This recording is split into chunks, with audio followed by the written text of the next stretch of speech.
All right, hey everyone. Well, I'm live with Braden here. We're going to be doing a one-on-one lesson, and I mean, this is like our first. We've talked before, but this is our first like real lesson. Yeah.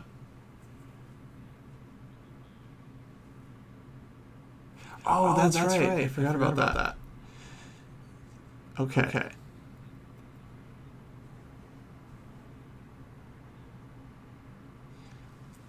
Yeah, because you've been learning D4 recently. Nice. Yeah. Well, I could probably help you with Oh, sorry, I gotta fix my audio issues. I can definitely help you with some D4 stuff. I've been playing D4 for a while, and you probably mentioned this. Do you have any planned tournaments for the near future? Just online for now. It's just COVID stuff. Like if COVID lifts and I have available tournaments, I'll do them. But if not, then no. So it's I can't give an answer honestly. Okay, so yeah, hopefully once COVID lets up a bit, then then maybe you could play some OTB events. I think that'd be fun. It's always a good thing to work towards too. Mhm. Um, okay, so for now we're just playing online, and how are you working on your chess usually? So when I've been trying to do a lot of rapid, but it's like I don't want to do open pool rapid super long games because there's just like so many fair play things you have to worry about, not even just like cheating, but also things like people just stalling Mm-hmm. and all this stuff. So I like to only do that against people I know or like clubs or whatever. That's cool. Um, so I'll do like 10 plus 0 rapid in the pool just because like if they do like the stalling waiting thing, it's usually only for like 5 to 10 minutes max.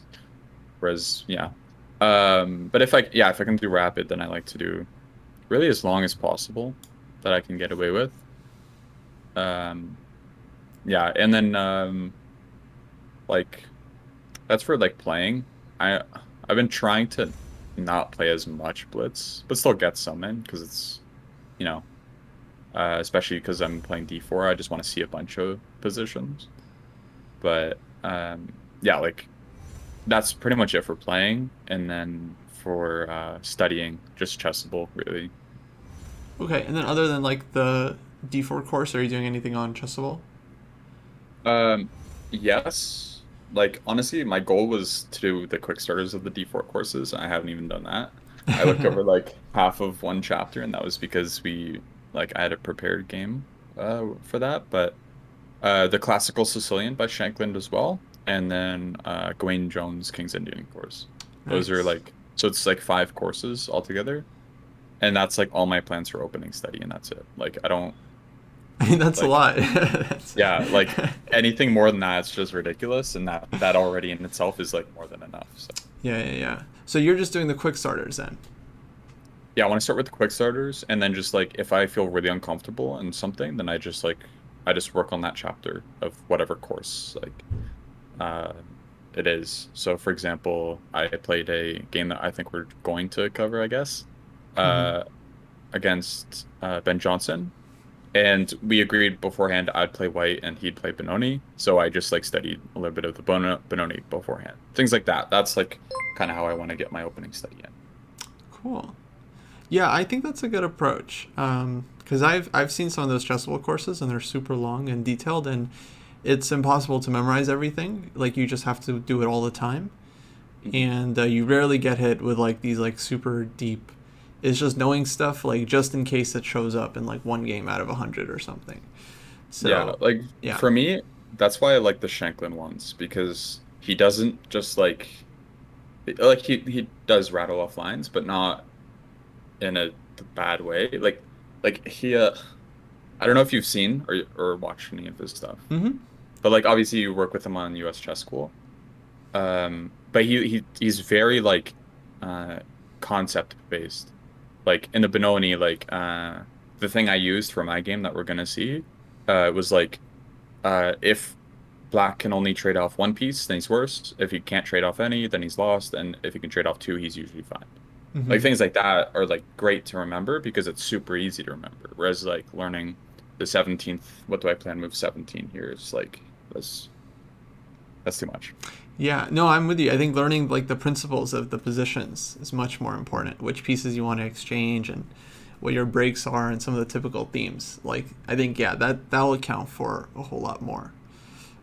So yeah, I like that you're only doing the quick starter for now, and then maybe going in if like you really want to learn something specific. I think that's a good way to do the opening, and then just playing a lot, and then kind of looking the stuff up that you're playing, trying to get a better understanding of it.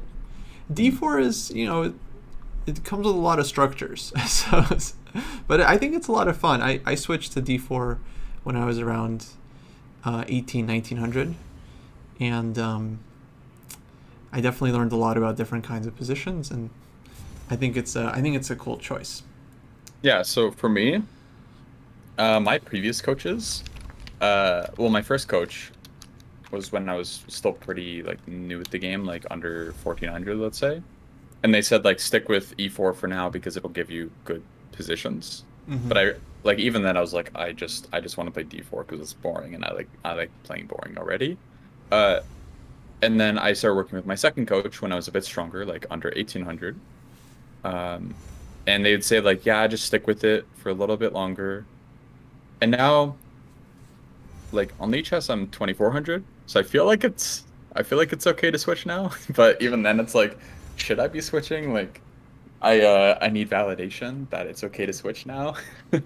I don't know. I guess it depends on what kind of positions you like to play, which maybe we'll figure out a little bit.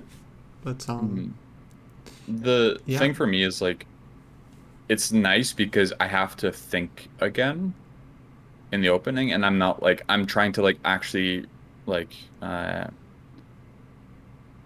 rethink my processes on how I evaluate things, Mm. which is something I guess that naturally happens when you change your opening completely. Because now I'm looking for like, okay, should I be trading here? Should I not be? Like, what's going on? Whereas like an E4, even if I was like supposed to think about those things, like I just played those positions so much, I don't think about those things. And then when I get into positions I don't know, even in E4, I still won't think about them. So that's one other reason why it's kind of a nice switch. Yeah, I think it'll be good for your chess growth overall, just to learn a bunch of different positions. Mm. So yeah, let's get into this game. Do you want to look at the most recent one against Ben? Sure. Okay, I'll put it in. Um, let's see this one. Yeah, Braden was talking about switching from E4 to D4, which yeah, there always comes a time. Okay, This so is the only one I didn't make comments on. Everything else I did. all good. You just played this game like 2 days ago, right? Yesterday, last night. Oh, last night. Last night. So Okay, it's still fresh in my mind. cool. And this was a rapid game.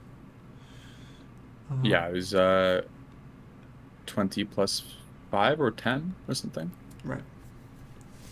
Okay. So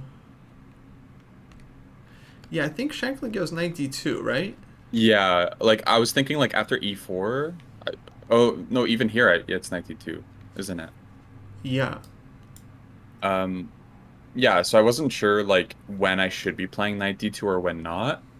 And the thing is I wanted to like it has to do oh okay, yeah. So what I didn't remember in the game that I did study the day before anyways was like you only don't play 92 if there's a pawn on E6 still. Mm. Or like a pawn on E7 and they play like E6 or something because then it's like supposed to be awkward somehow. But Mm. like I just thought like you know what I'm just gonna play E4 like I know I'm supposed to eventually play E4 and everything. Um so I didn't really think too much on E4. I just didn't know if I should play after G6 or so it was e4, bishop g7. If I should play knight d2 then. Right.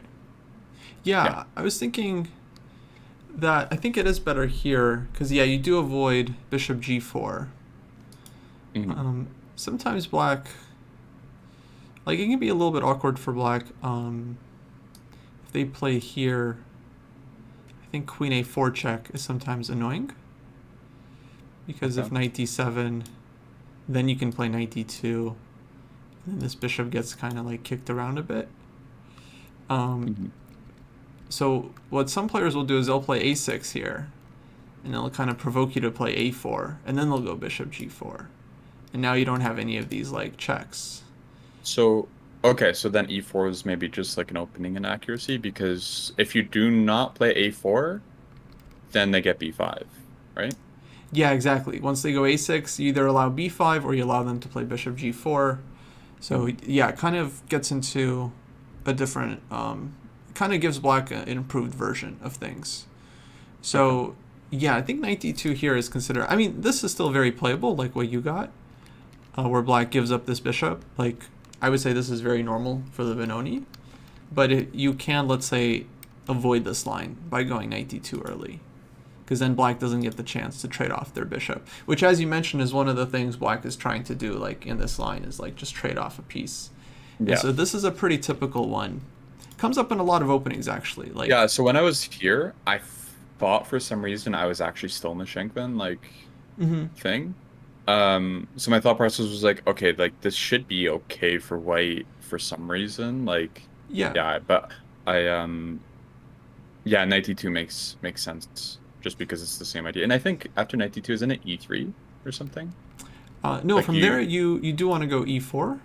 you still go e4, So it'll okay. be like bishop g7, e4, and it's as if you play knight d2 later, but yeah, you just avoid this bishop g4 option. Maybe I'm thinking of e3 because of like some like when the bishop's not feeding Keto, you play e3 because you want to play bishop d3. Maybe. I'm not sure actually in which position White will want It's to in just play a Benoni e3. position where you don't feed Keto. It's not important. It's Okay, not what happened yeah. anyways. No worries. So yeah, and then you get kind of a narrower approach, but I would say even these positions are like, they're pretty tricky. I mean, the idea normally is you put the bishop on e2. This covers any kind of knight jumps, like knight h5 or knight g4. And don't play f3 because of knight h5, right? Yeah, if you do play f3, then you have to be very careful. Yeah, because this move could be super annoying. Let's just I say like wanted to play that move here. so much, but I'm really proud of myself for like not doing it because it took every like bit of uh self-control not to. Um and that's mainly because I play the Maroxy. Hmm. So f3 is like a commonplace move that's just played all the time just because like just throw the move in and it's probably gonna be fine. Right. So Yeah. Every time you have a space advantage, it's such a nice move to get in if you can if you can get it in. So it pulls everything together. But yeah, here it just, if you do it too early, you can do it in some positions, but yeah, you have to be very careful about this. So yeah, but okay, from black's point of view, black has issues as well because if you can kind of stop all their counterplay, then one day like you're just putting pressure on d6 and you get bishop f4 in, and yeah. that's kind of like a big target. So yeah, I think those are fun positions for white to play. This is also totally fine for white. What happens here? Like I don't think you've done anything wrong. This is just like a different variation. I actually did want to know what you thought of bishop e2. So I was like I went into I think a pretty not a heavy thing. I think the comments there are seconds, right? Mm-hmm. In the analysis board. So yeah, I spent like a minute almost or a little over a minute Mm-hmm. uh on this movie, and that was just because I was thinking like is G3 actually something to consider? But like my justification was it wasn't because G3 95, and if I have to play bishop e2, then it's like C4 maybe. So you're And thinking like of knight just d3. playing g3 here.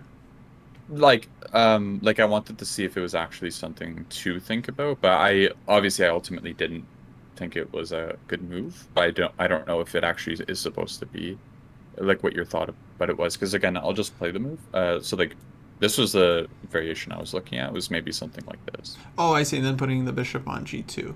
Yeah, exactly. This is why you'd rather have the bishop on e2. Yeah. Yeah, that's okay. So it's justified what I did then by playing bishop e2. Yeah, definitely. I mean, there are certainly options here. Like you could wait for knight e5 and then put the bishop on e2.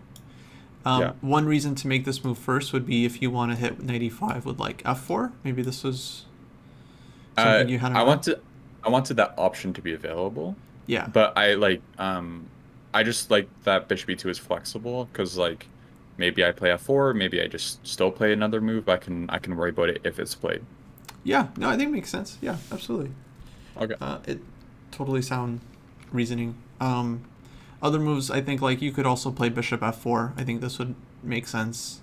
And then there's some setups here like queen d2, bringing rook fe1, and then the bishop maybe e2, maybe f1 at some point in the future. And you're, Okay. yeah, you're pretty solid. You have this light squared bishop that you're trying to use. At some point you might go for like a5, a6, and try to play on the light squares. Kind of like a typical plan. These positions are, yeah. So like I understand a5, that's mostly to prevent b5, at least that's what I see. Like if a6 then a5 is always kind of a nicer move. Mm-hmm. Um but a5 a6 and then like well they can't play b5, but Oh, why push the pawn to a6? yeah. Just to get on the light squares. Like if they have to play b6, then you have kind of a nice path on the light squares, like either with the bishop or even Like bishop b5 stuff. yeah, like bishop b5, even with the king and like deeper in the end game. You can also use the b5 square for the knight because it's like you're hitting d6 and also you're hitting a7. So you have like a lot of, and if you win the a7 pawn, that's like it could be very dangerous. Okay. So yeah, kind of like a long-term approach in these positions for white. I mean, I feel like you really haven't done anything wrong. Queen e7 here. Yeah, so after a6 I think I'm forced to trade. Like if I play bishop d3 then knight e5, right? Huh, I see. So like I played a bit quicker I think here. Yeah, bishop e5 just 4 seconds because I was calculating as far as ahead as I can in this position. I was thinking like should I play f3? F3, I think my problem I did have a problem with it. I think it might have actually been that h5 or it, like because there's always like bishop d4 maybe, or there's also like maybe even knight e5's strong at that point. Mm-hmm. But I didn't like f3. I was thinking of rook e1 if I can make it work, but I think after rook e1, like I'm trying to recall what I was looking for here. And whether or not it's actually important. Maybe it's not important at all. But Well, I don't know if bishop b5 was that great looking back. Because it yeah, kind of forced the trade. it's kind of a tough position because e4 is hanging, Mm. and yeah, you have to figure that out. So you're thinking about like rook e1? I can't remember if it was here. Like I know there was ideas, and there's always like, queen e7, and then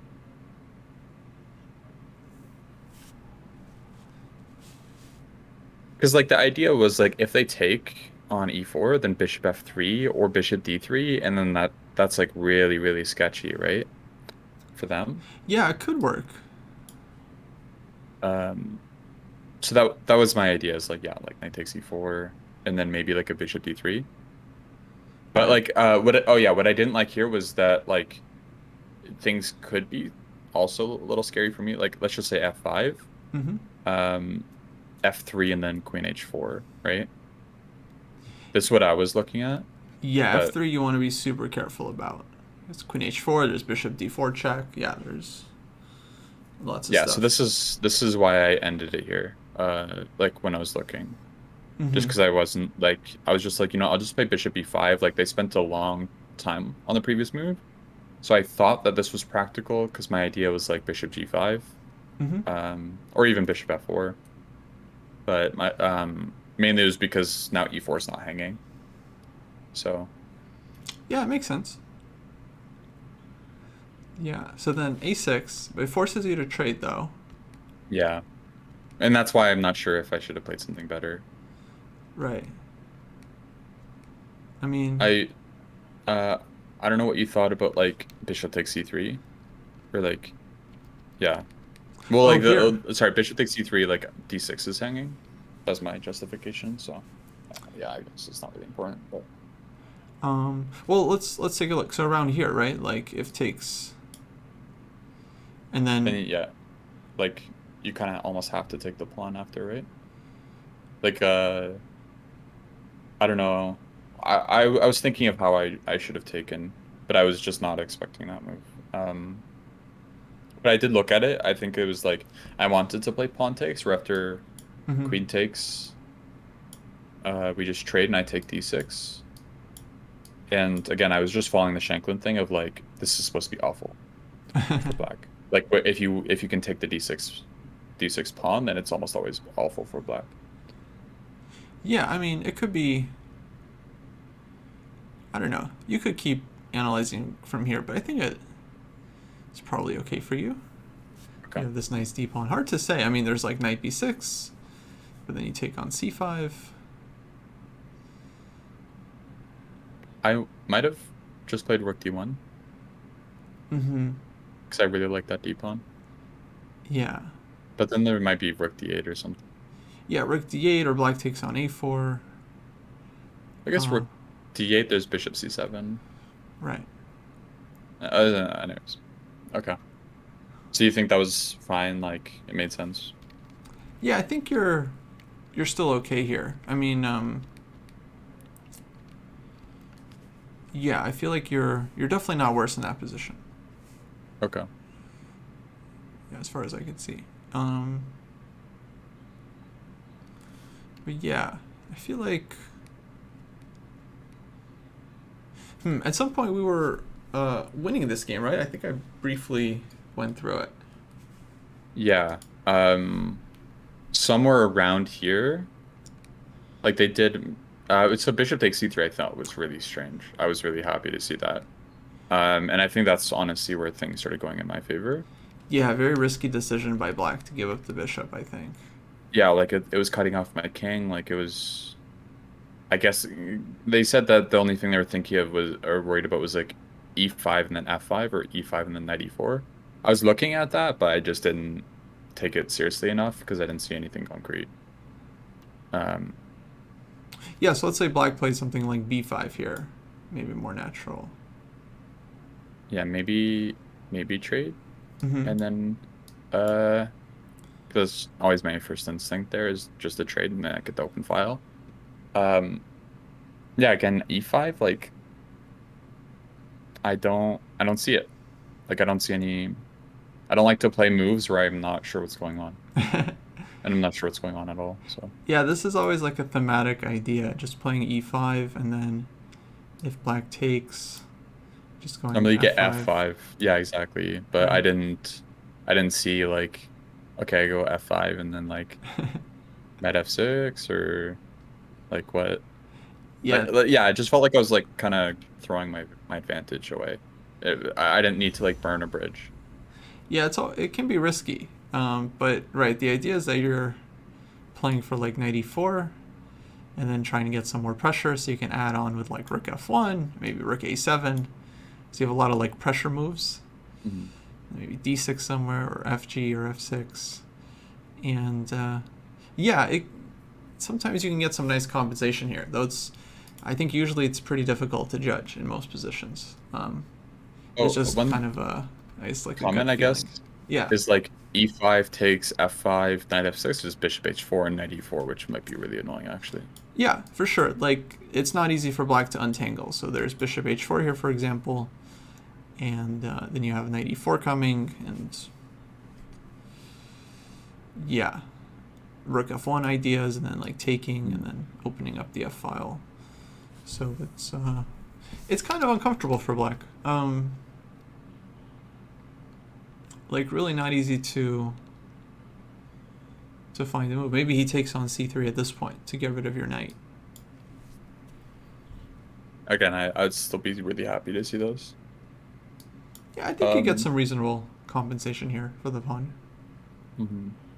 Like, yeah, the thing is, like, yeah, I go down a pawn, and usually I don't like to sacrifice if I can avoid it. If I can maintain an advantage and keep my material, then I'd rather do that.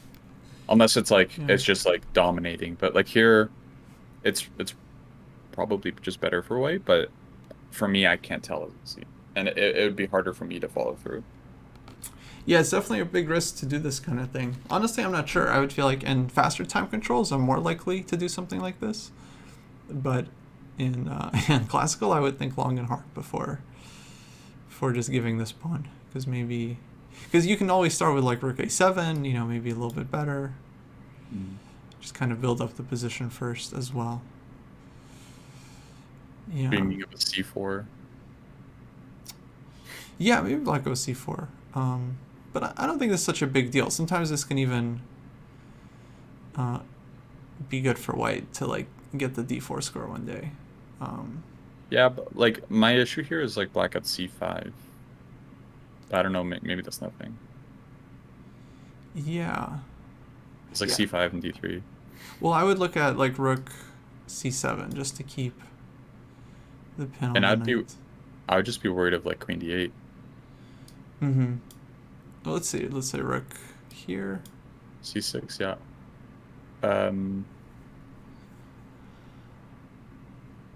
I would probably either play knight c5 or, well, I can't play bishop g7. I need to protect the d pawn. So I guess like, well, knight c5, there might even be like e5. Yeah, could be. I don't know. It gets super sharp. Like e5. Yeah, like this feels like play I don't have to allow, and I'd rather like. Yeah, if there's two advantages, one's like slightly less critical but still an advantage, I'd just go for something with no counterplay. That's always like my favorite thing to do. But that's also a weakness because I fail to find critical moves a lot. Yeah, I mean, sometimes just you don't really have the option. Like here, from black's point of view, c4, knight c5 is coming, so it's like you have to kind of create an initiative in time because black always has like ways of improving his position. He might even just play like b4 somewhere, and then our knight has to go back. Yeah. Yeah, bishop takes c3 was played, so it's like that's always a nice move to see. Yeah, that is really helping you a lot, I think. And b5, like b5 makes sense, but just like I was not scared here. Because it's like, especially since I have my c pawn, b4 is harder to play. Like, I don't know. Yeah. I think I might even played rook b1 at some point, just because my thought process was like, now b4 is like, if you want to crit a pass pawn, it's gonna be isolated and probably weak. But, yeah. I just see these positions as like you have a bishop and now black has a knight, and your bishop can be really good on the dark squares. So yeah, I do like your chances here. I actually really like how you play this. You just got e5 in, and then rook a b1.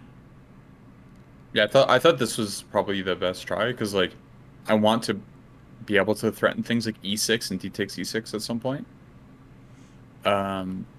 But I also don't want to like, because if I trade, then like there's gonna be like not immediate back rank issues. But if I just play rook b1, I'm making a threat, and then I can also continue my attack because they have to defend the threat. And I was happy to see rook a5 out. Honestly, I was hoping for rook a5 because it just felt really, really strange. Yeah, I mean it drops d6 pawn. Yeah. Yeah, so now it's like probably winning. What was the time like at this point? Let's see. Oh, you're doing good. You got like 11 minutes against 4.5. I was trying to think a lot on their time, especially when they were getting lower.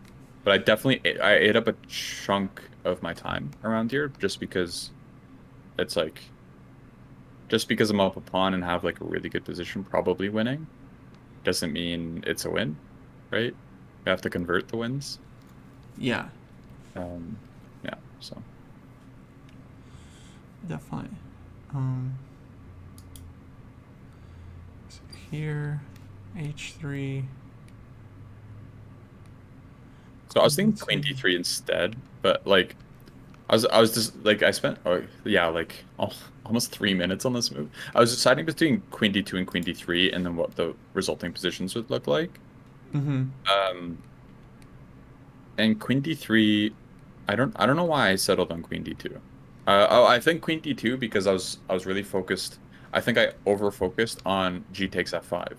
Yeah, because I was looking at like no, g takes f5 is just never going to be playable after queen d2. But after knight f6, queen d2 doesn't make so much sense because it was knight e4. Mm-hmm. So I kind of realized I just made a silly move and just played queen d3 next after queen d2, knight f6, and then queen d3. So maybe queen d3 is better. But I was like not super upset with that because if they did take, then like yeah, queen d2 takes. There's always like queen g5 check, king h8, uh, and then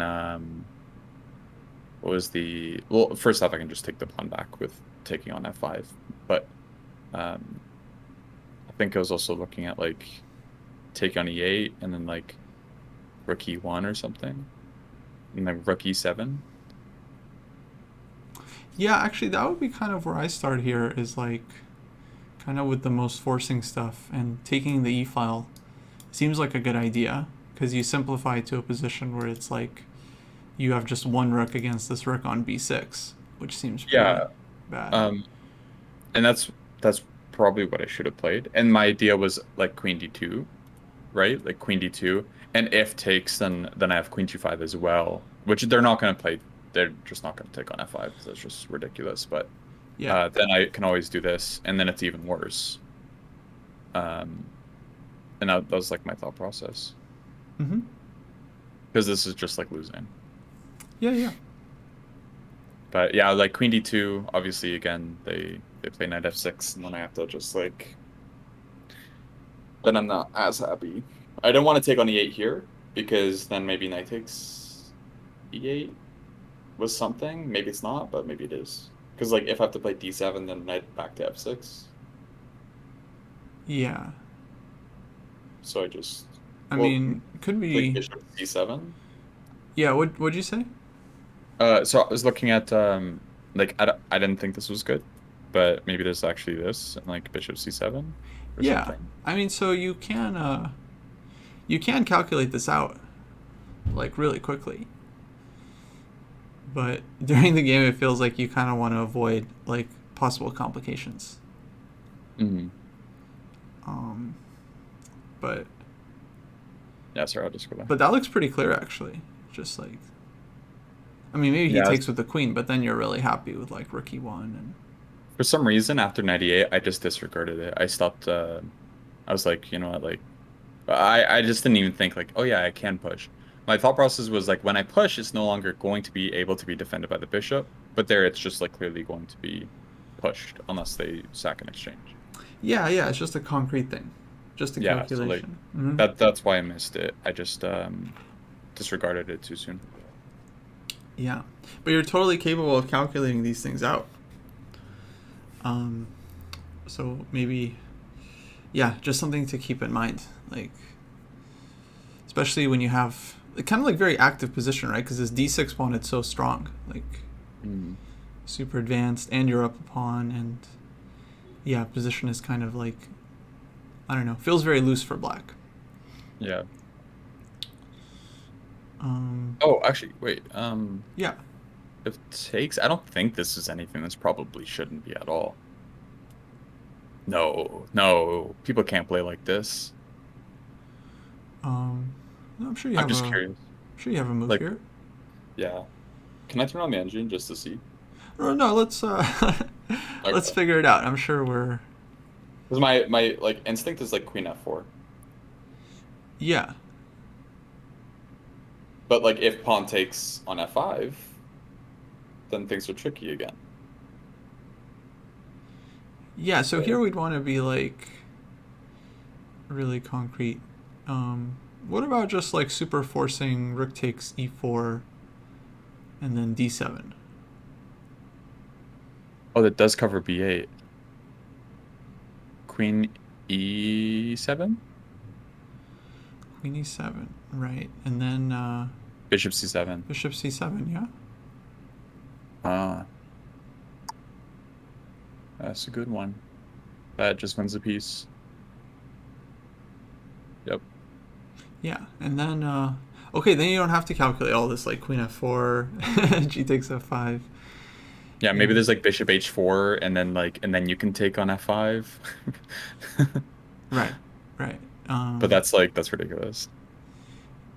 I mean, no, that's probably good for white as well. But yeah, if we have like a more forcing option that just works, then it's like okay, you just need 30 seconds to calculate rook e4, bishop c7, and then Yeah, it's always like when you're in a game, it feels like there's more possibilities than there are. And when you're done, it's like, oh, like this is surprisingly not that bad. Like yeah, they have like no counterplay. yeah, yeah. Um, well, that's it happens. I mean, you are definitely in time trouble at this point, so it's like it's hard to stay very concrete during time trouble. But the more you can do it, the better. Um, yeah, and then c4. So he ends up sacking the exchange. Yeah. Yeah, and I didn't know if rook e5 should have been played there. right at this moment. I just realized like his pieces, like his knight and his queen aren't well coordinated, where if he takes with either piece, there's an issue. Actually, I didn't even realize it here. I played rook b1, knight h5, and then rook e1, and then he went back, and then I noticed it. Hmm.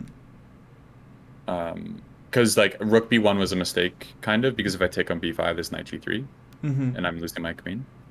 Um, so yeah, rook e1 was like covering e2, where now I'm threatening mate, technically, this queen f8, but yeah, I just tried to force the position again because I didn't see anything else other than this as well. But Gotcha. I was trying to see if rook e6 was anything. I didn't see it. That's why I did, like, I think I ate up a little bit more time than I should have because I was considering stupid moves. But this just doesn't work because after takes, queen takes, there should just be like queen, like, either, actually maybe, because my whole thing was that they should be able to get back and defend. Yeah. Well, there's a lot of checks. Yeah, I don't know what's going on. Oh, actually, maybe there is just this though. And then they can get back, and then they're probably even winning. Maybe. I don't know. Like I just wasn't going to go for this. This is unnecessary. But I did look at this here. Yeah, yeah. If you're like up in exchange, and then if it's not clear, better not to go into it. Yeah. So rook e1 forces the position back again. Mm-hmm. Um. And here, and then rook a1. Yeah. So now there's not knight h5.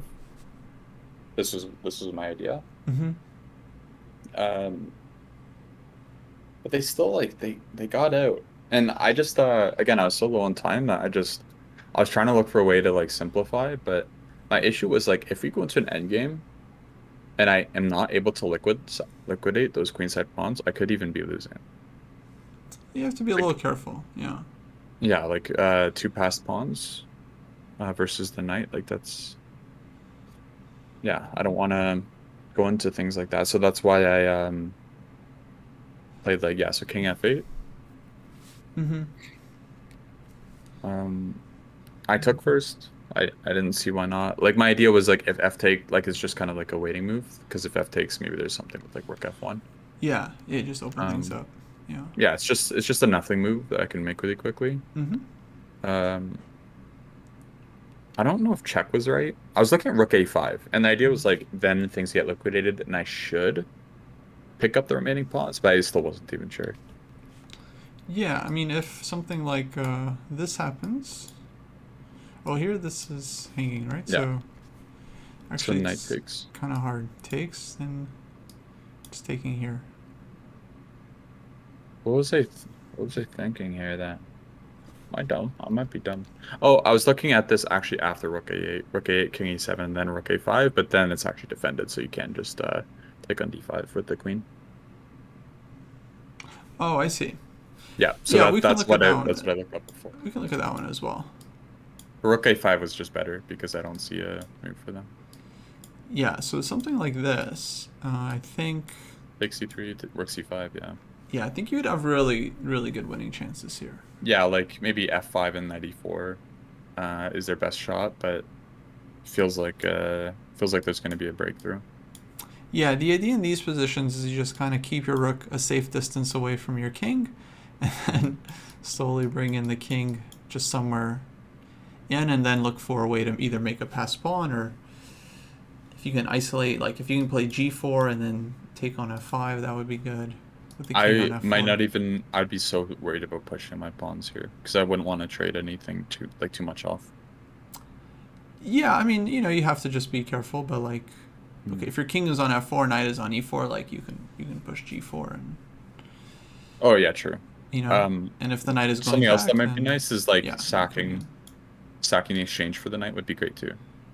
well, that's one of your wins, right? Yeah, if you can just give the rook for the knight and a pawn, or get some very dominant king and pawn in game, then that's just a way to simplify and win. Yeah, I don't know why I didn't go for this because like low on time, like it feels like obviously I should be the only one pushing unless I miss to a fork, but yeah, it's just upsetting Yeah, it feels that I pretty missed. clean. Yeah. I was looking at rook a5 in both cases. I was just worried for some reason, and I can't even explain why. I don't have a good like reason because Well, there's no good reason to not be happy with it. I mean, you're down to a minute, so yeah, it's hard. Hard to play when you have a minute. I'm getting a foot cramp. Ah, those are the worst. Okay, sorry. Uh, yeah, and then rook a8, king g7, like, and then I went into a draw by accident Mm-hmm. with queen d8. I didn't like. I saw that there was knight g3, but I actually thought I should be escaping. But I was just wrong. Right. Queen d8, knight g3, and I don't see a way to get out of anything here. And yeah, I just wasn't gonna bring my king into the center because who knows, right? Yeah, and then Low he on actually time. finds a better way with queen c5. Mm. Oops, more stable. Yeah, and that's just force perpetual here. Yeah. Well, interesting game. I mean, honestly, a good result to get a draw against like high-rated player. National master. Yeah. Yeah. Maybe I'm a national master now, right? Yeah, that's how it works. Good. Okay. And then our second game, I did have comments, or our first game. Actually, this is our second. This is our third. I didn't include one of them because it was me playing e4, and that was like an abomination of a game. But it was a draw. Like it was Scandinavian, but I never played d4, and I was so stubborn. I played the maneuver bishop c1 to a3 to c5 to e3 to f2, Uh-huh. and I never moved my d pawn. Oh, I see. Weird. Yeah. So yeah, because like he had a long diagonal. Anyways, it's not important.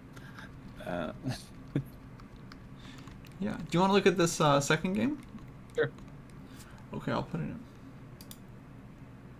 The other three were like kind of King's Indian structures. Kind Nice. of. Well, two of them were, and then the other one I don't remember actually if it was. No, it wasn't. It was like a Cambridge Springs or something. Oh, and let me put your ratings in. What's your... Do you have like a CFC rating? It's still the same. It's still like 1750. Cool. Yeah, you're like way underrated, but that's fine. And what's Ben at? He's like, I think it's like he said he just barely dropped under 2200. So right. I would put like 2180 or like just All right, we're gonna give him 2200. a high 2180s. Give him benefit of the doubt. All right, cool. So yeah, here I didn't really think too much in the opening because again, it's an opening I played and I tend not to do that, unfortunately, which is a bad habit. C5 I think for a bit on. Mm-hmm. I don't know, C5 I did 5 seconds. Um, I don't know. It's just like a normal position. I wasn't too upset with playing C5. But I didn't think I got into a good position. Yeah, and that's Yeah. partly because of E6. I just didn't like D6 much. Right. Right. Well, yeah, it feels like we just didn't know like what kind of structure we wanted to go into. Yeah. But yeah, D6, I never know what to do with this light square bishop, especially in the King's Indian. Like, if I play like a London against the London or something, like my bishop's just like it just shows there the whole game. Like most of the time, I'll just play like bishop D7, rook A to D8, and then bishop back to C8, and just leave it for the whole game until like things open up. Mm-hmm. But I hate that. But it's like at the same time when you play a fianchetto, I guess maybe that's what's expected. Yeah, there's a danger of ending up a little bit passive. One setup that I like is to play here and then playing for e5 and then bringing the knight to either d7 or sometimes c6 and just trying to take like a little bit more space. I feel like you get a little bit more of a King's Indian style position here. Okay. So sometimes I will play like d4 just to stop this. And then generally I kind of like this kind of setup where you play for like e5 and c6 and a5 and queen c7. And then pawn on c6 is kind of very important to the structure because you cover the d5 square and the b5 square. You give your queen the c7 square. And then you kind of play for like this setup.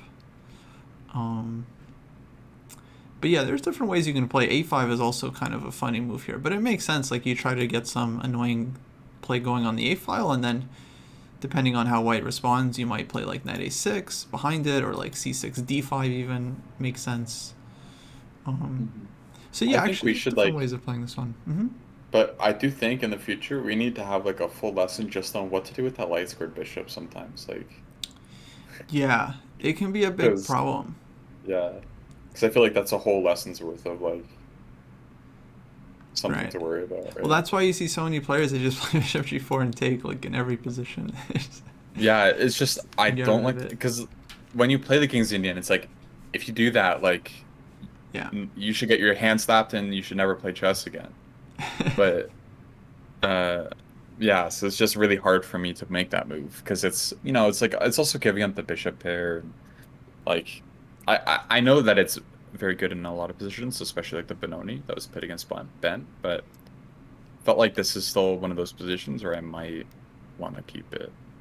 Yeah, it really depends on the structure, but right, like if you get a Benoni type of position, or you can get like knight c6 and e5 in very quickly, then it can be good. In a lot of positions, you're just giving up the bishop for like almost no reason. So yeah, it's definitely like a very, I don't know, 50-50 decision. Definitely not always good.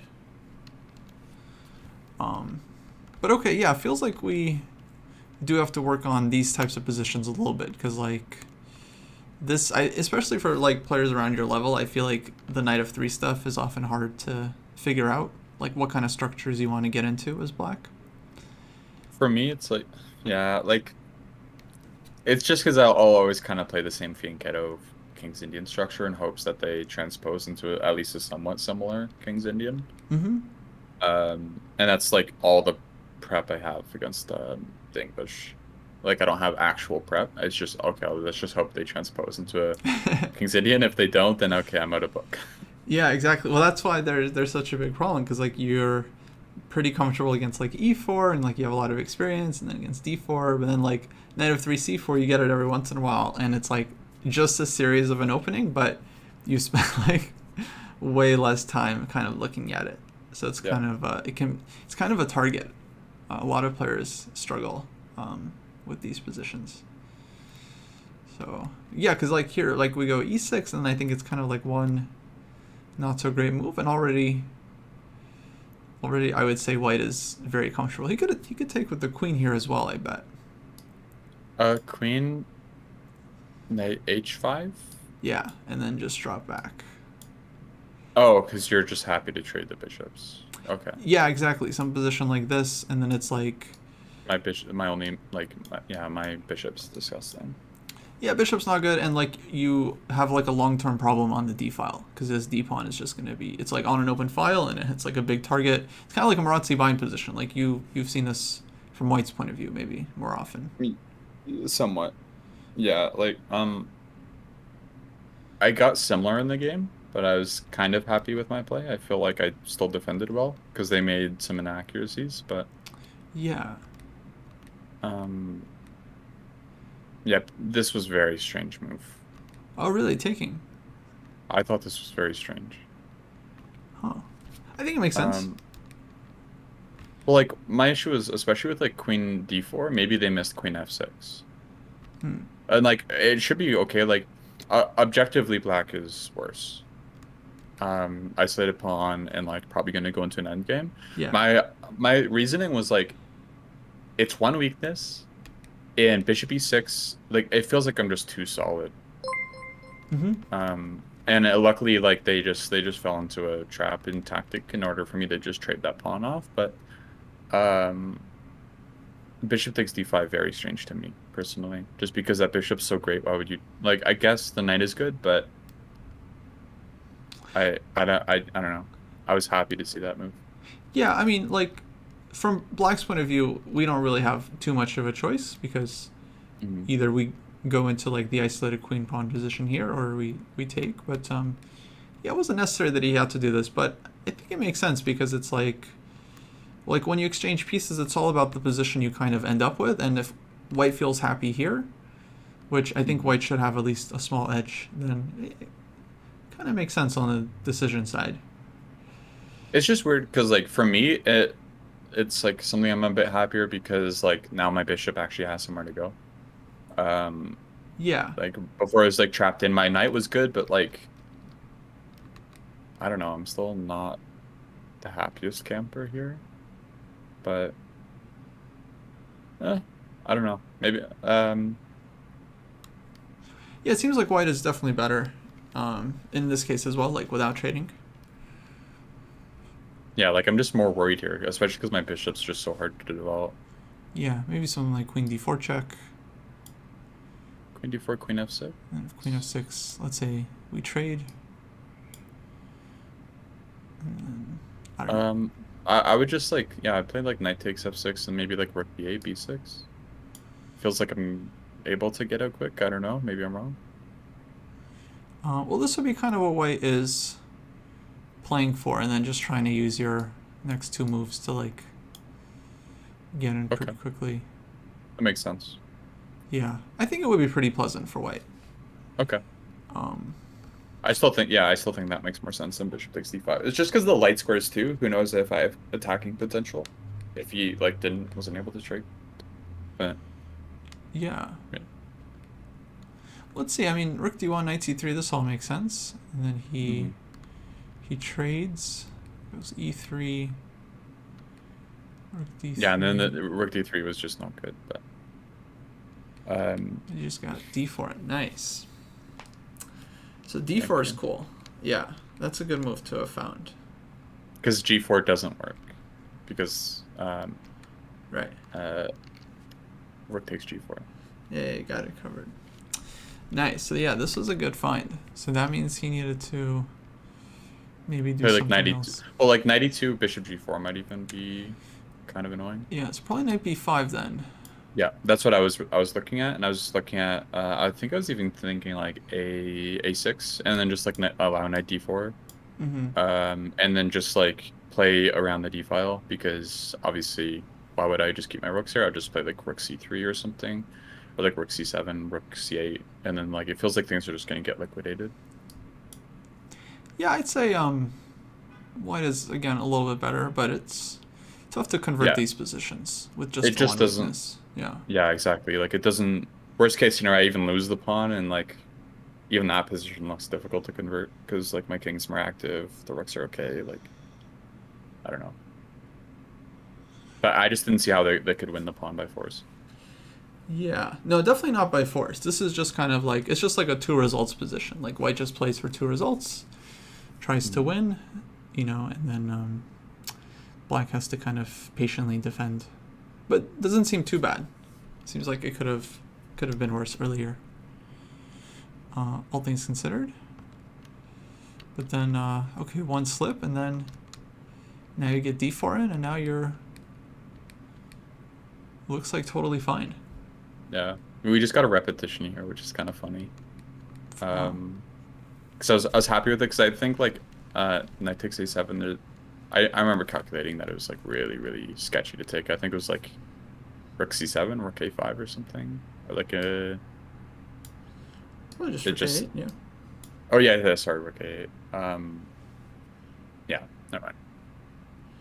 And then yeah, white has to go g4, but you guys just trade. But you should But be yeah, should be totally super fine. happy with that. Mm-hmm. Yeah. Yeah. So yeah, solid game. Do you have more games planned, Against Ben, I think so. Yeah. or just in general for your like longer time control games?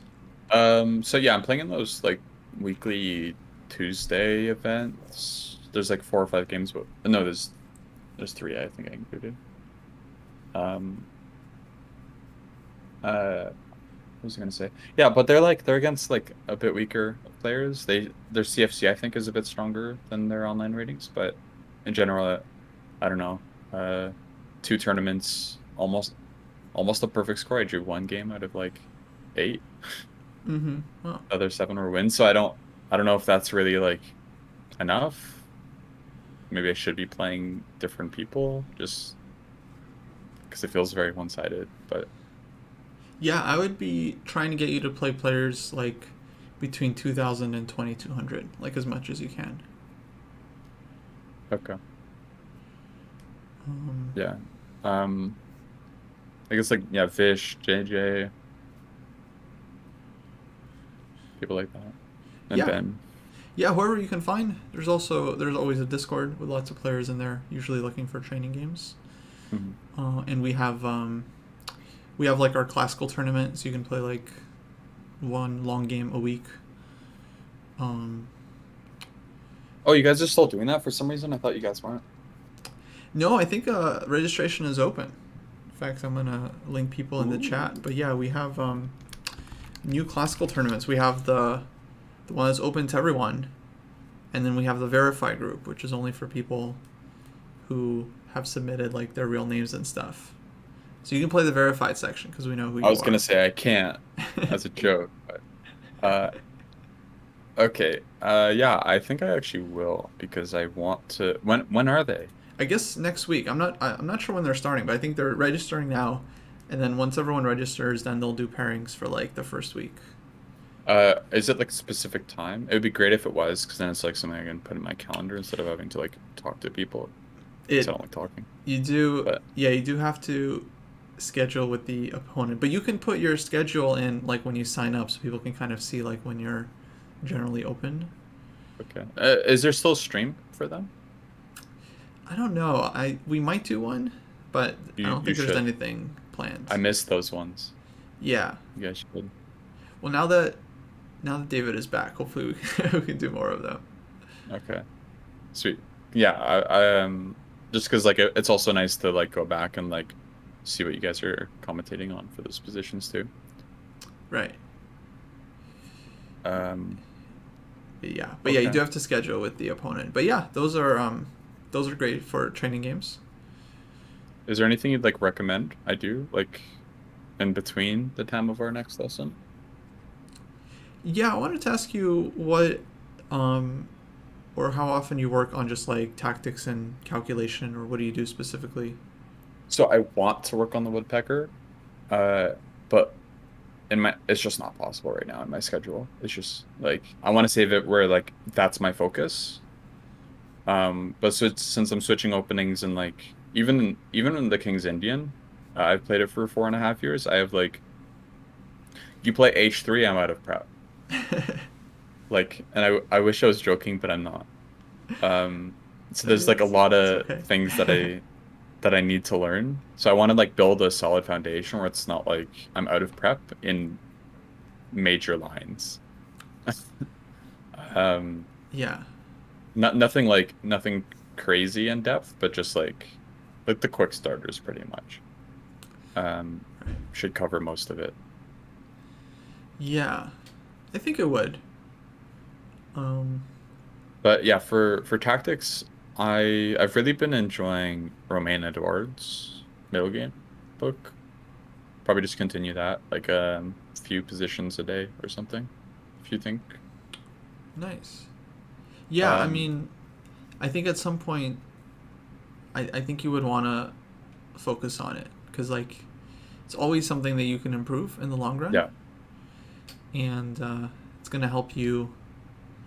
Because I don't know, yeah, I feel like your strategic understanding is already very good, even for someone like, I mean, especially for someone who hasn't like even played D4 all that much. It feels like you're already kind of getting certain like strategic things, and so you just want to like strengthen that or fall back that up with like really like skillful calculation, so that if there's something concrete you can calculate, you can just like execute your opponents. yeah. Like when we did our last thing, um, I think we talked about it a little bit. Where like most of my study when I started was I hate not having an idea or a plan. Like tactics can always be improved upon, but like if you have a plan, then at least your moves aren't like doing nothing. So that's like that was my focus, like even when I started when I was like still blundering like main ones.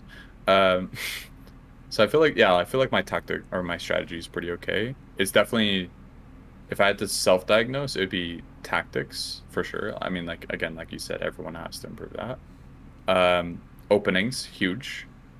Because I never studied them. Um, and like maybe conversion a bit or like initiative, like Yeah, attacking chess. yeah, I think that's where calculation training will really help you because like it'll be easier for you to kind of find like the knockout blow. Mm. And a lot of times when we're converting, like, we have to see these like little tactics to kind of justify our moves, and that's a Yeah. very important part of it. So working on your calculation gives you the ability to do that. Also gives you like confidence, which is really important because like sometimes you might have to win like a big game, but it's like you're in time trouble and you have to like trust your calculation when in time trouble, so you don't have that much time. And yeah, these are the things that I think really start to matter a lot because you can play like a really good game, but then it still gets into a time scramble, and then it's like very sharp and complicated. And then it's yeah, unfortunate if we can't like finish it out. Yeah.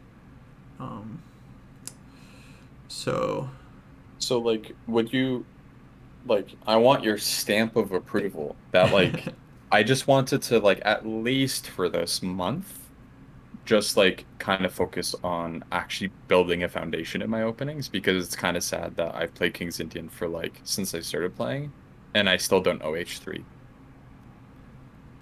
I Like, mean, I think it's fine. Like I like working on openings too. So if you want to focus on the openings, it's just like yeah, definitely you got to understand that it's never gonna feel like you know enough, just ever. that's fair, yeah. And so you have to kind of like Know when to stop. I don't know, yeah, you have to get a feeling, yeah, for when it's like okay, I feel solid with this. Let me move on to this one. Um, and So honestly, I mean, my there's a lot to learn. So it's like yeah, it's gonna be hard to feel like you're done. my idea was like uh not like I was talking about like my self-training plan was just like focus on openings for a little bit. Like just work on those like I'll know when I'm done just by like basing it off of just the chessable stuff. Because I don't think I'm gonna need more than that. for openings. Like obviously make sure I understand what I'm doing, but um like what I was yeah, that was like more of a self-study thing, and like maybe we work on calculation together and I just focus on openings in my free time. Yeah, that makes sense. You can kind of do openings with your self study. Um,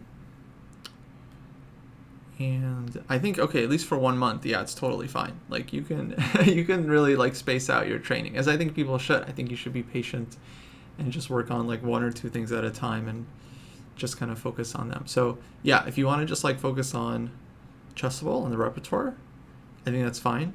I would also recommend, I don't know, maybe on the side doing some kind of like making your own kind of quick starter where it's like okay, these are just like these are the lines you know, Mhm. and then you can like slowly add on so you can kind of quickly at a glance see like okay, this is what I've stored in my brain. And then you can see if you like really need to add something to it or which Yeah, lines you so feel like you need to refresh. for me, that like doesn't work because when I get into the creating things myself, it's like that doesn't mean it's memorized or like understood. So I like what I've decided to do with openings a bit more is like I don't I just feel like I don't need the like I don't have a necessity for like knowing a specific variation super in depth or something. What I worry more about is like, do I understand what I'm supposed to do here? And if not, why not? Like, because I just that's like you were saying, I just worry too much about spending too much time as an opening where I just pretty much haven't at all. Um, because like everyone's like every master's like don't study the opening, study end games and middle games and stuff. So that's what I did. Right. Um, but like, how do I word this? Um, yeah, I guess like that's pretty much it. Is like if I need to like review something, I would just rather not have my own database. I'd rather just like try to relearn the topic and just treat it as if I didn't know it before. That's kind of how I Mm. would approach things that like if I don't remember it, then it's like okay, then I don't know it. And it served me okay, but maybe that's not something you'd recommend. I don't know. Yeah, it's helpful to like I don't know, I think kind of have an idea of where you feel good about your knowledge and where you don't, right? Cuz like if you can take one variation and then rattle off like a bunch of lines and like then it's kind of yeah, like you feel like you have a good grasp on it and then if you realize you can't do this for some other positions, then it kind of tells you like okay, I should work on this variation or this variation. Mhm. Um, And that's what I mean is like if I can't remember or if I can't do that, like that's what I consider to be uncomfortable in. So then that's what I work on. yeah, but I think it really But helps to kind of like input it okay. with your own hand. Like I think Chessable is cool because you have to do it, but it's like Oh, no, I don't base my comfort or discomfort off of Chessable. I base it off my games. So if I play a game and like I get into a variation or something, I'm like I have no idea what I'm doing. Then that's when I start working on it. yeah. But again, I don't know what you No, think. I mean that's fine. I was saying like just the art of like studying the opening or like when you're Mhm. looking through a game or something. I think playing it out with your own hand is something about it for me. I don't know, maybe not for everyone, but like really helps with like retention, like making the moves yourself. Okay. Um, and then if you like have to like annotate a game like you do or you have to annotate like an opening file, I feel like you're more likely to understand it versus like reading through a Chessable page.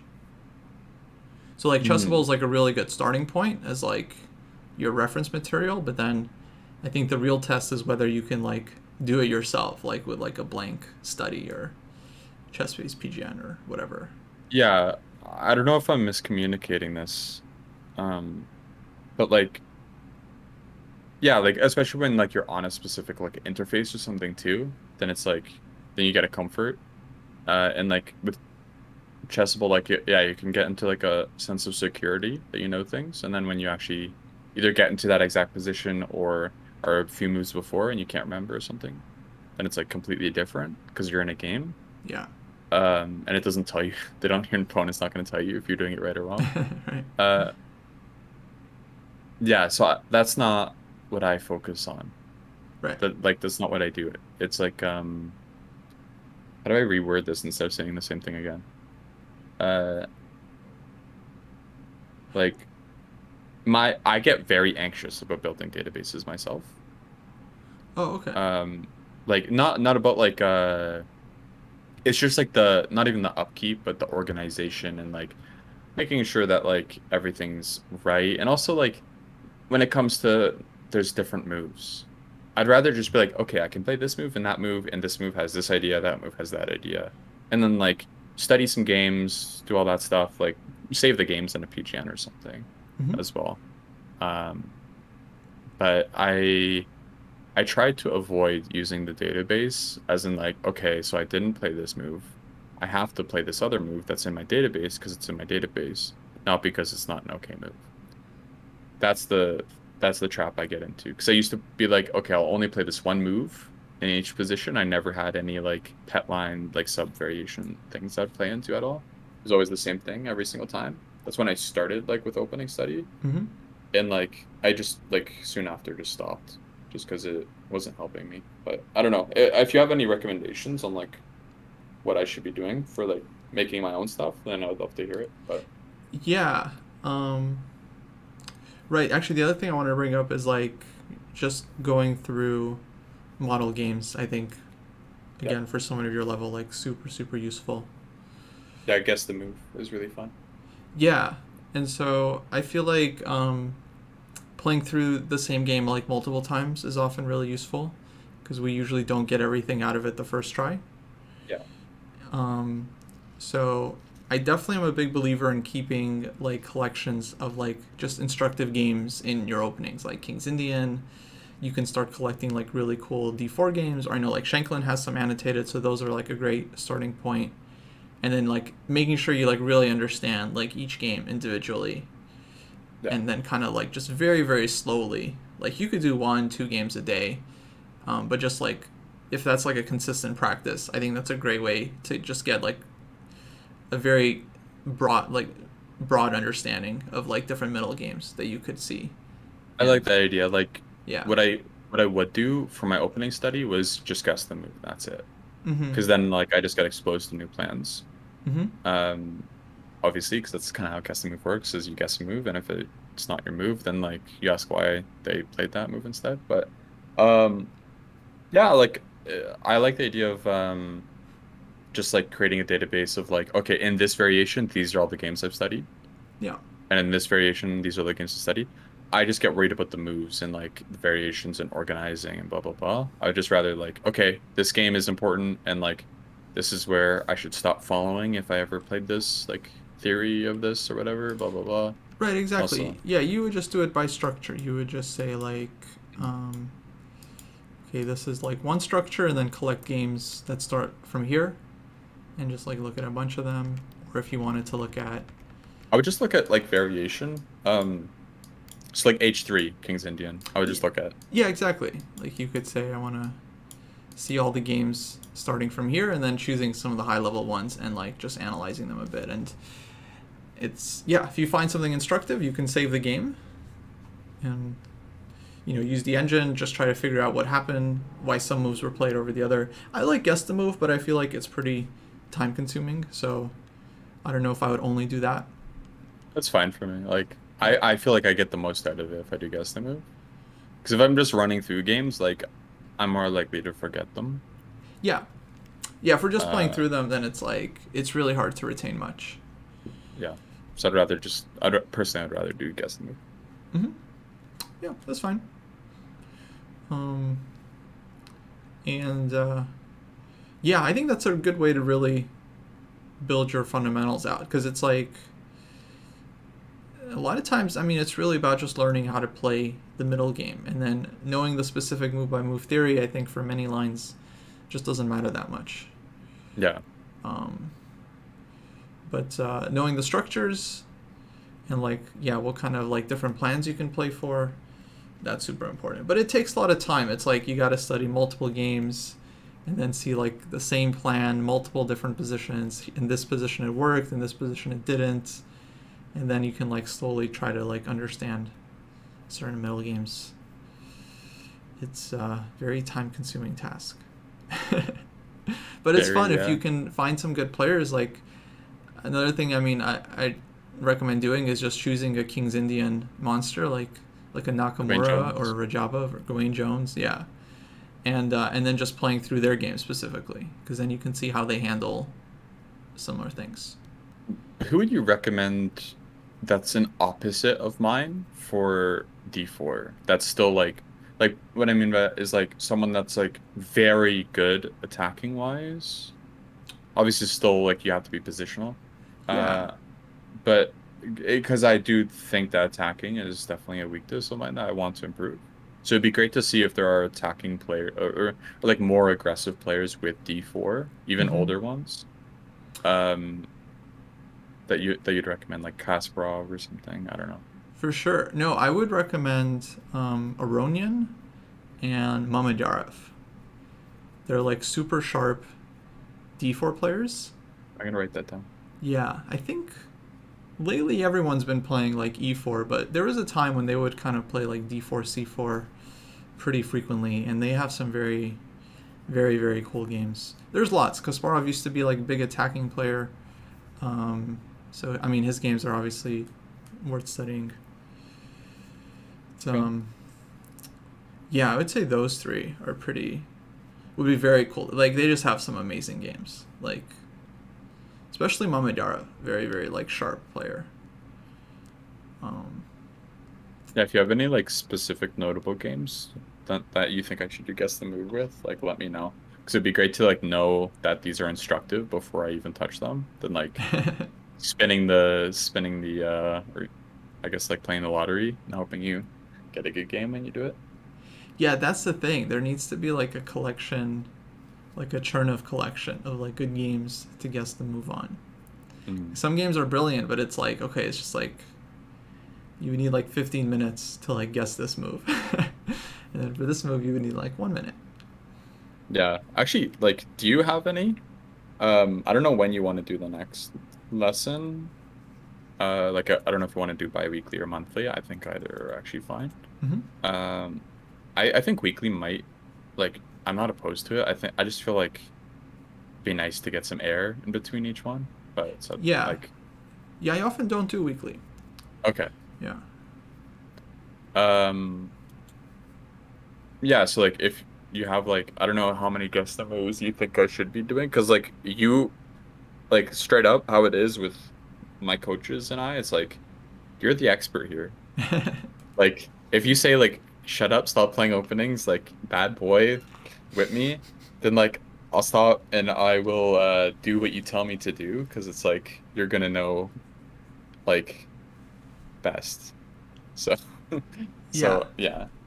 No, that's good to Um know. I mean, mainly I just want you to be doing stuff that you enjoy, that you personally find interesting and like you're kind of excited to do. Like personally when I get like a new course or something in the past, like I can't wait to like watch a little video from it or like do a little bit of work on it, or I don't like reading a book, like doing a chapter every day. So I think it's important just to be excited about what you're doing. okay. So yeah, openings until our next lesson. Like yeah, maybe all I need to do for focusing on the openings is just get those quick starters and make sure they're like well memorized and like understood. And then we start working on calculation or something else. I don't know Yeah. what you think. I think that sounds good.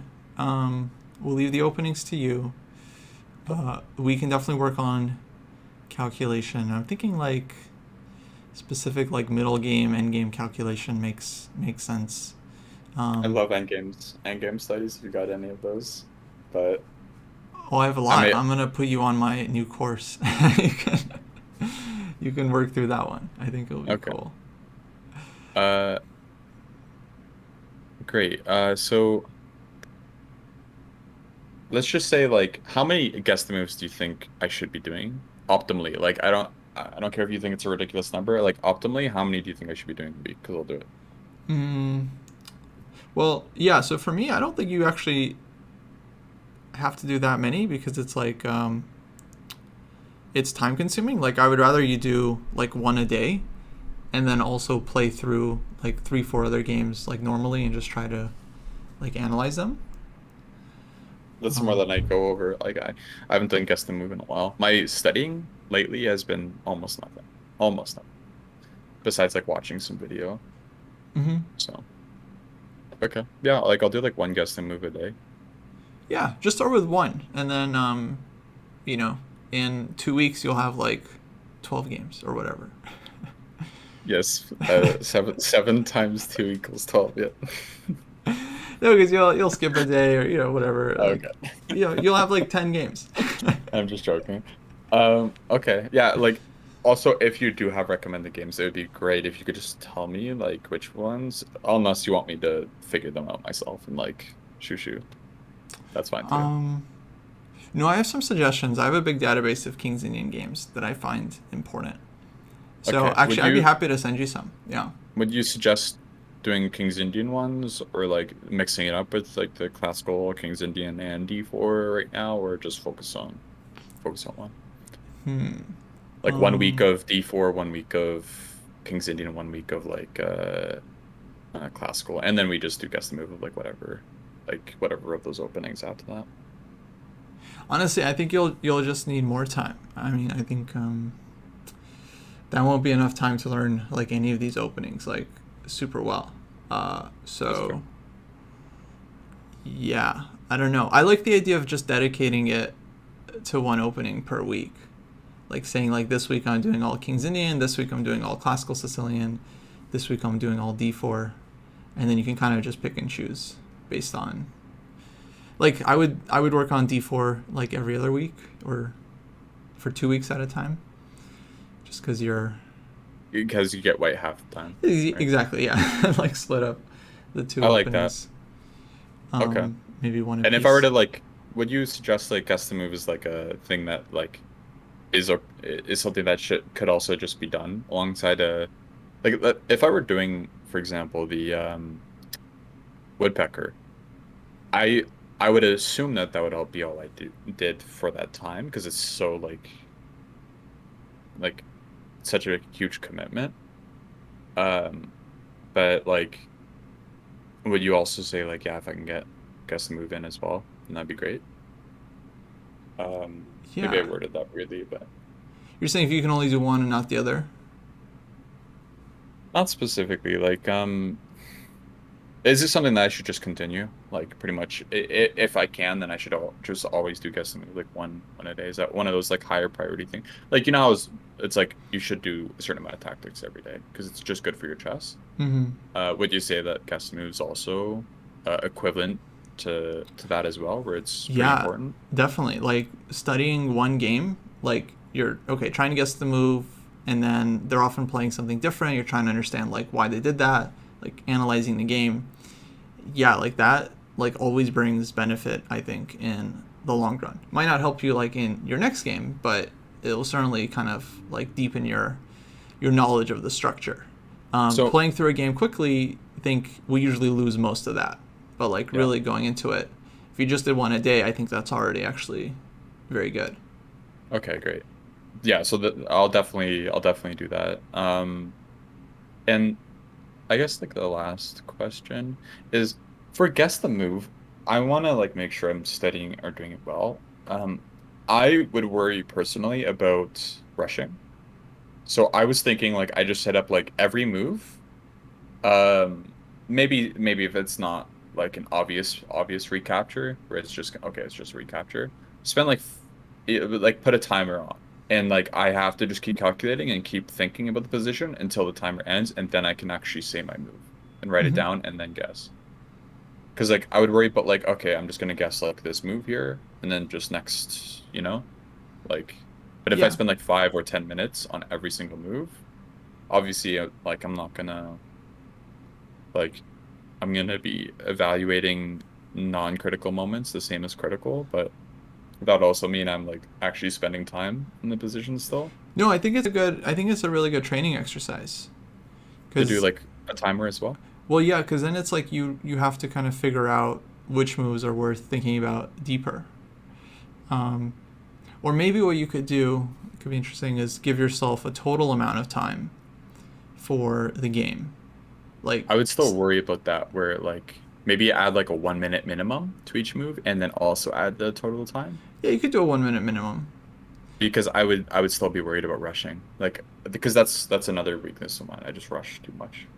Oh, I see. So, Yeah, I mean, that could be something you think about alongside. But yeah, if you give yourself something like 60 minutes or 90 minutes total, and then it's up to you to think about how much to think on each move. But I don't know. I don't know if I would gamify it too much. I feel like the important thing is that you think a little bit, you come up with your own idea, like what you would play, and then you see what they did, and then really it's, I think, spending more time like understanding what they did. yeah. So I would definitely not spend too much time actually on any one move, unless you're really like calculating something concrete. Okay. Hmm. Interesting. Okay. It would be great if it was like a situation. Oh no, that would be bad. I was gonna say like someone had written down, okay, your max time for this move and blah blah blah is a certain amount, but that's also bad because then you know when the critical moments are. So Exactly. Yeah, you're not training right, like kind of yeah. feeling that moment. But I don't know. I mean, it's yeah, only so many things you can train in an exercise. Mhm. But to me, what's important is just having the consistent practice, even if it's not like totally ideal the way you're doing it. Just looking at one game deeply every day, I think, is going to be really good for your knowledge. Okay. Yep, that's perfectly fine with me. Especially because that kind of includes calculation, honestly. Well, you will be calculating during this exercise, which I think Yeah. is really useful.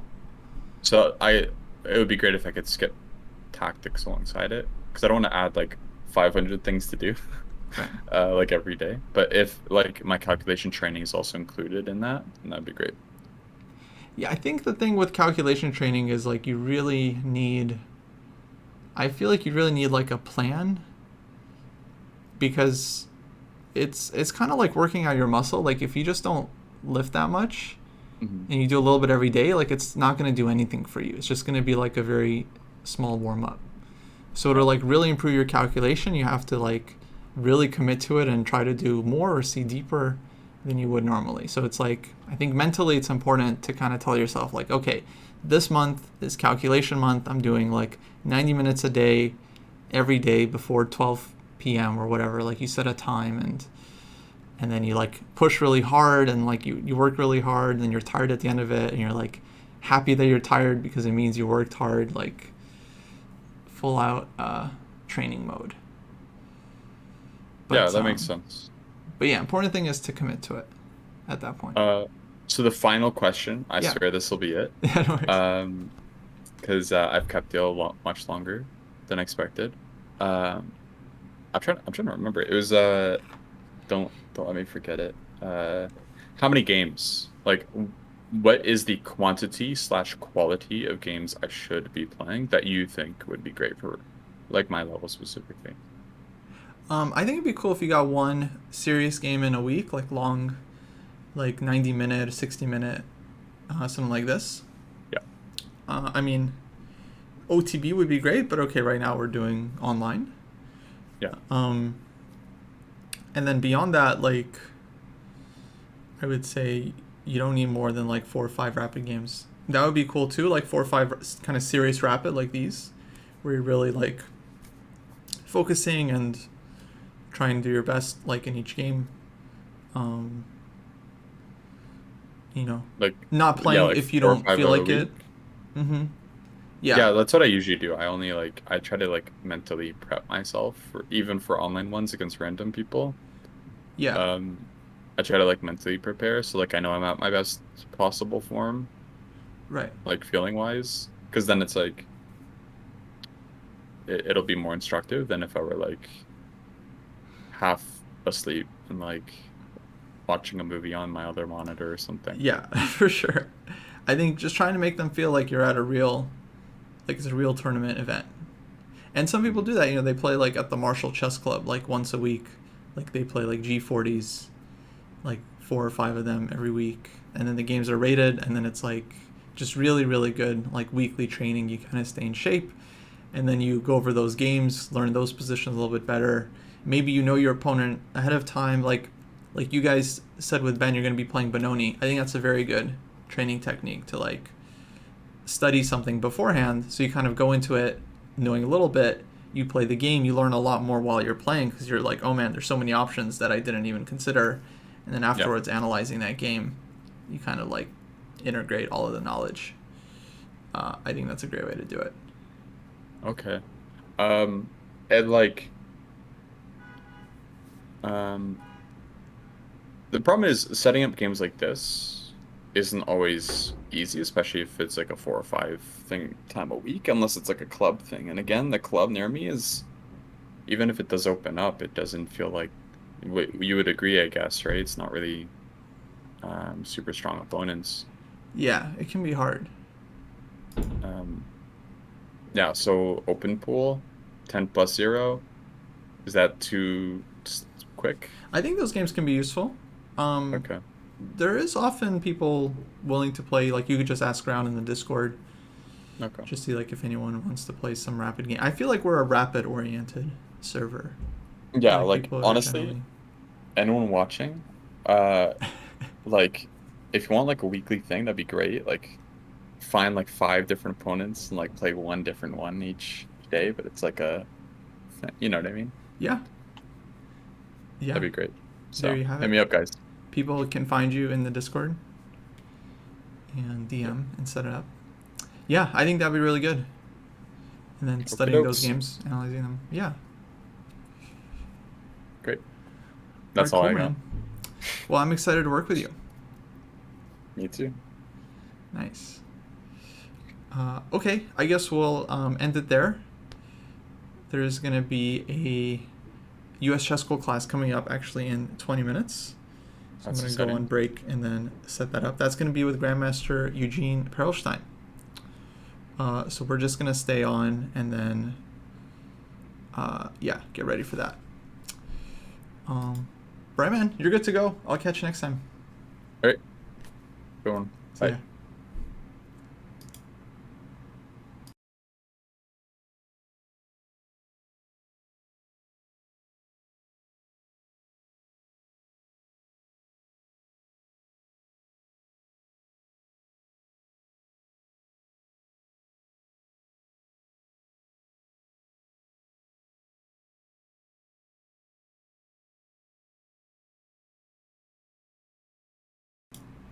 Okay, guys, that's going to be it for me.